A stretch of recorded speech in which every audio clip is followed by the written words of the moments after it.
Educação à distância, mudando realidades.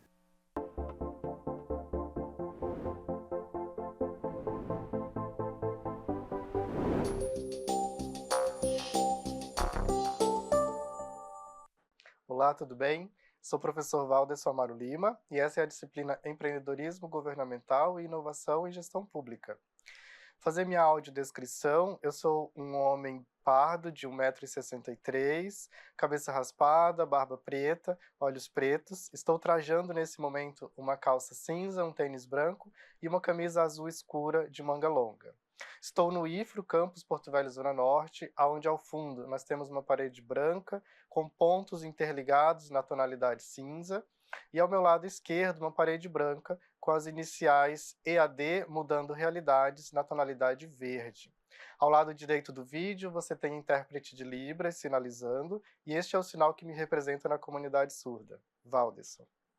Vamos falar um pouquinho nessa aula sobre gestão empreendedora. A ideia é trazer para você um pouco da aplicação, né, uma análise mais prática de como a gestão empreendedora ela se dá no dia a dia das organizações públicas, ok? Vamos começar trazendo um conceito de gestão empreendedora no setor público. Afinal, do que se trata quando falamos sobre gestão empreendedora? Nós estamos falando justamente da aplicação de práticas inovadoras e dinâmicas na administração pública, promovendo, olha só, maior eficiência, efetividade e responsividade na prestação de serviços à sociedade. Então, é uma administração mais flexível e orientada para resultados, né?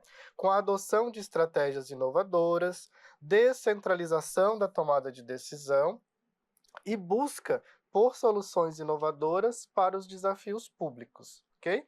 Então, justamente o que eu falei anteriormente, né? A gente vai trazer alguns exemplos de aplicação. Afinal de contas, quando a gente fala de gestão empreendedora no setor público, do que estamos falando, tá? Algumas formas, então, de se fazer isso. Quais são os mecanismos, né, as ferramentas de gestão empreendedora que podem ser aplicadas, utilizadas no dia a dia? A gente começa falando do planejamento estratégico, que é a principal ferramenta de gestão, porque ele deve direcionar, na verdade, a atuação das organizações, né? Nós falamos, inclusive, na aula anterior sobre visão de longo prazo, sobre a importância do planejamento estratégico. Isso se dá em um nível macro, né, de Estado, mas também no dia a dia das organizações, que todas elas precisam também, de igual modo, ter esse direcionamento a partir de um bom planejamento. Alguns mecanismos, né, que estão contidos na ideia de planejamento estratégico, e aí a gente destaca a SWOT, que é uma análise de cenário.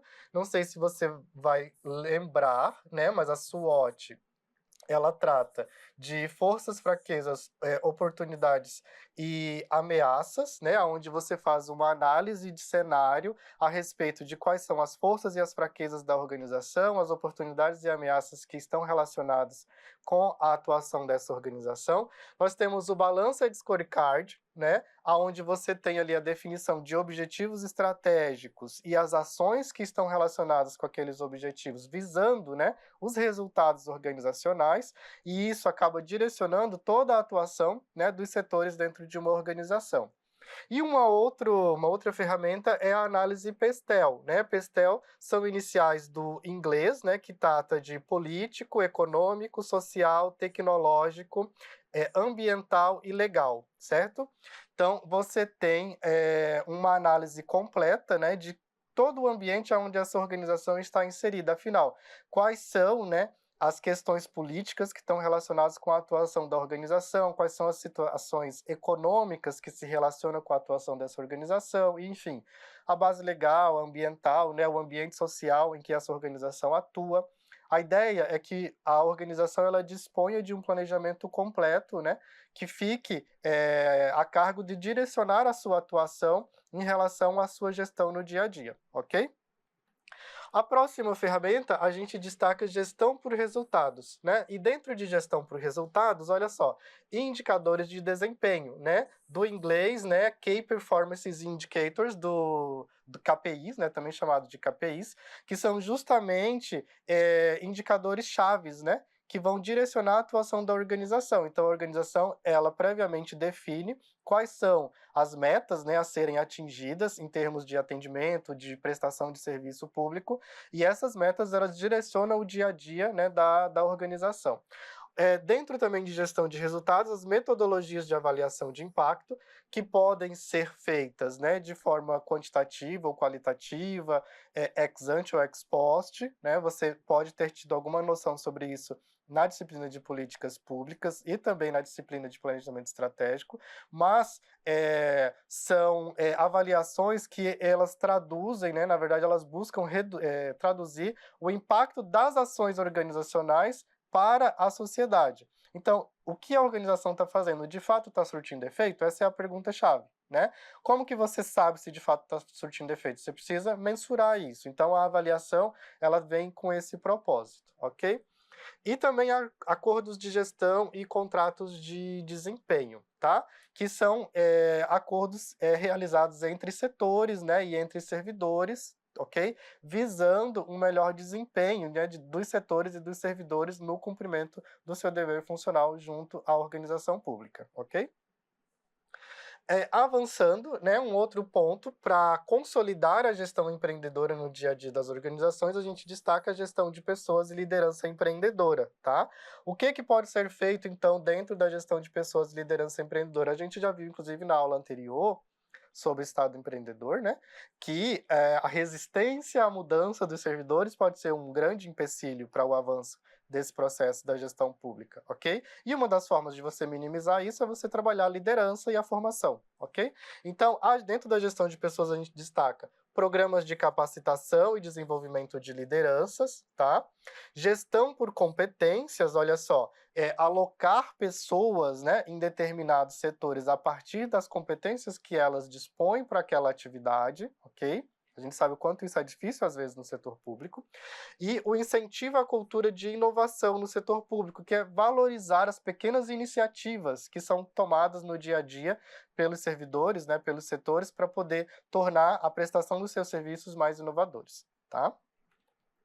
E, avançando ainda, dentro de ferramentas e mecanismos, né, a inovação e transformação digital, que se dá por meio justamente da adoção de plataformas de governo digital, né, da automação de processos. A gente tem, por exemplo, recentemente, né, na história da administração pública, a adoção do sistema SEI, que é um sistema de automação de processos, né, que tem sido bastante utilizado, é um exemplo prático de como você pode implementar isso, né? E além dele, outros sistemas também que estão disponíveis e utilizados pelas instituições.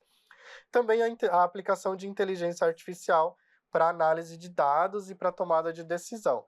Olha só, para auxiliar a análise de dados e a tomada de decisão, porque a tomada de decisão ela será sempre realizada pelo gestor responsável, tá? Vamos lá. Quais são os desafios, então, da gestão empreendedora no setor público? A gente viu que tem muita coisa boa, né? Dentro da perspectiva de ferramentas e mecanismos que podem ser aplicados no dia a dia. Mas para essas ferramentas funcionarem, né? A gente sabe que existem alguns entraves, tá? E a gente destaca, então, alguns desafios. O primeiro deles trata, de novo, da cultura organizacional e resistência à mudança, então pode ser um entrave, né? Uma cultura enraizada em processos burocráticos rígidos e resistência à mudança por parte de servidores. E aí eu já mencionei, inclusive, formas de como você pode minimizar isso, né? A partir do desenvolvimento de lideranças e da capacitação. Um outro ponto são estruturas burocráticas e regulação excessiva. A gente sabe que, às vezes, as organizações elas podem se ater a processos muito rígidos, né, administrativamente, e também por um excesso de regulamentação que acaba dificultando, né, a flexibilidade do seu dia a dia, tá? E um último ponto trata justamente de recursos financeiros e tecnológicos limitados. A gente sabe que o orçamento público ele não é infindável, né? E que as organizações elas têm um limite orçamentário para poder desenvolver as suas atividades, ok? Então, isso pode ser também um desafio a ser superado quando você tem um ambiente de escassez de recursos financeiros e falta de profissionais qualificados. E aí você precisa, as organizações precisam lançar mão de diversas outras frentes de trabalho para poder romper com esses desafios, tá ok? Outros pontos, né, que a gente pode destacar a medição de resultados e avaliação de impacto e a sustentabilidade das iniciativas. E aí, ainda atrelado com a questão orçamentária, né, a gente tem uma dificuldade de manter ações no longo prazo, tanto pela questão do orçamento, quanto pela questão da mudança de gestores, né, a descontinuidade política, ok? E de medição de resultados por conta da complexidade dos serviços prestados e a multiplicidade de stakeholders. Stakeholders são pessoas interessadas, né? Então, todo mundo que está interessado, que faz parte do processo daquela organização, organizações da sociedade civil, a própria sociedade como um todo, né? Outras esferas governamentais, todo mundo que se relaciona com aquela organização, vai formando aí uma grande cadeia, né? Uma grande teia de stakeholders que precisa, né, fazer parte desse processo, né? E que precisa ter retorno a respeito desse processo. Então, gerir tudo isso acaba sendo bastante complexo, ok? Bom, era isso que eu tinha destacado, né, sobre a gestão empreendedora no dia a dia das organizações. Espero que você tenha gostado desse conteúdo e a gente se vê no nosso próximo encontro.